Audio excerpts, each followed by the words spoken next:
बोरिवली पोलिसांनी मलेशियन नागरिक असलेल्या सायबर ठग सेनेच्या मुसक्या आवळलेल्या आहेत आणि त्यानंतर बोरिवलीमधील नागरिकांना लाखोंचा गंडा घातलेला होता। अखेर त्याला आता बेड्या ठोकत या गुन्ह्याची उकल केलेली आहे। सोबत आणखीन काही गुन्हे उघड होण्याची सुद्धा शक्यता वर्तवली जाते। पाहूया काय आहे यामागची नेमकी शक्कल आणि कशा पडल्या त्यांना बेड्या याविषयीचा सविस्तर रिपोर्ट। शेअर मार्केटच्या गुंतवणुकीतून मोठ्या नफ्याची ऑफर, टेलिग्राम टास्क फसवणुकीचा फास, तुम्ही अडकाल सायबर ठकांच्या जाळ्यात। बोरिवली पोलिसांनी बेड्या ठोकलेला हा ठकसेन इम्रान जलाल त्यानं साथीदारांच्या मदतीने ऑनलाईन फ्रॉड करून लाखोंची फसवणूक केली आहे। फसवणुकीतून कमावलेल्या पैशातून सोन्याचे दागिने विकत घेतले। त्याच्या या सोने खरेदीनं पोलिसांना त्याच्यापर्यंत पोहोचायला मदत केली आहे।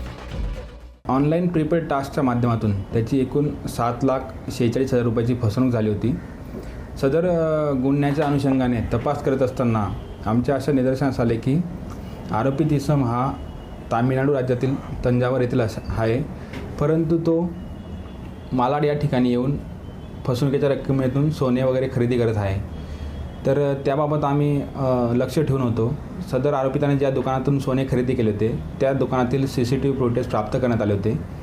त्यानंतर आरोपित इसम हा पुन्हा मालाड परिसरात येणार असल्याची माहिती गुप्त बातमीदारांमार्फत मिळाली आणि त्यानंतर आम्ही त्यास सदर ठिकाणी जाऊन कॅच केलेले असून सदर आरोपितास मान्य न्यायालयासमक्ष हजर केले असता त्यास 5/3/24 पर्यंत पोलीस कोठडी देण्यात आलेली आहे।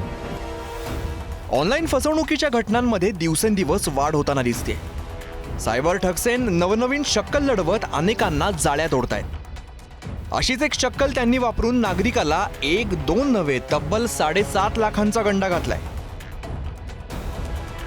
हा काय आहे नेमका फंडा आणि कसा घातलाय गंडा ते पाहूया। ठगसेन टेलिग्रामवर ग्रुप तयार करतात, अनेकांना ऍड करून सहज पूर्ण करता येतील असे टास्क देतात। विश्वास निर्माण करण्यासाठी टास्क पूर्ण करणाऱ्यांच्या खात्यात 50 ते 100 रुपये ट्रान्सफर करतात। जाळ्यात अडकलेल्यांना शेअर बाजारातून चांगला नफा देण्यासाठी बतावणी करतात आणि मोठ्या कमाईसाठी सशुल्क टास्क देतात। तक्रारदाराला असंच खोटं आमिष दाखवत बँकेच्या 4 वेगवेगळ्या खात्यांमध्ये 7,46,000 रुपये जमा करायला भाग पाडलं। त्यानंतर कोणत्याही प्रकारचा नफा किंवा परतावा न मिळाल्यामुळे फसवणूक झाल्याचं तक्रारदाराच्या लक्षात आलं। धक्कादायक बाब अशी की पकडण्यात आलेला आरोपी हा मलेशियन नागरिक आहे। त्याचे साथीदार सुद्धा मलेशियन तसंच इतर देशातील असल्याचं समोर आलंय।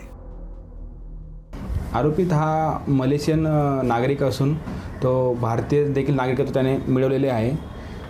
सदर त्यात इतर आरोपी ते मलेशिया तसेच दुबई या देशातील असल्याचे त्याने सांगितले आहे। तसेच एक आरोपी इसम हा मालवणी परिसरात देखील राहणार असल्याचे त्याने माहितीद्वारे कळवलेले आहे। आरोपिताने कर्नाटक राज्यात एक ठिकाणी त्यावर ऑनलाईन पद्धतीने तक्रार देखील दाखल आहे। सदरबाबत अधिक तपास करत आहोत।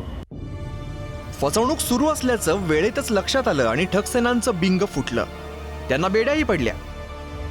पोलीस आता त्यांच्या साथीदारांच्या माहितीसह त्यांनी फसवणुकीचे केलेल्या कारनाम्याचा पाढा त्यांच्या तोंडातून वदवतायत। त्यामुळे अनेक धक्कादायक खुलासे होण्याची शक्यता व्यक्त होते। आपणही सावध व्हा, ऑनलाईन ठगसेनांच्या जाळ्यात अडकण्यापासून स्वतःला वाचवा। आभासी जगातील अनोळखी व्यक्तींच्या भूलथापांना बळी पडू नका, त्यांच्याशी कोणताही व्यवहार टाळा। बोरिवलीहून पी. मल्लिकार्जुनसह रशीद इनामदार, पुढारी न्यूज।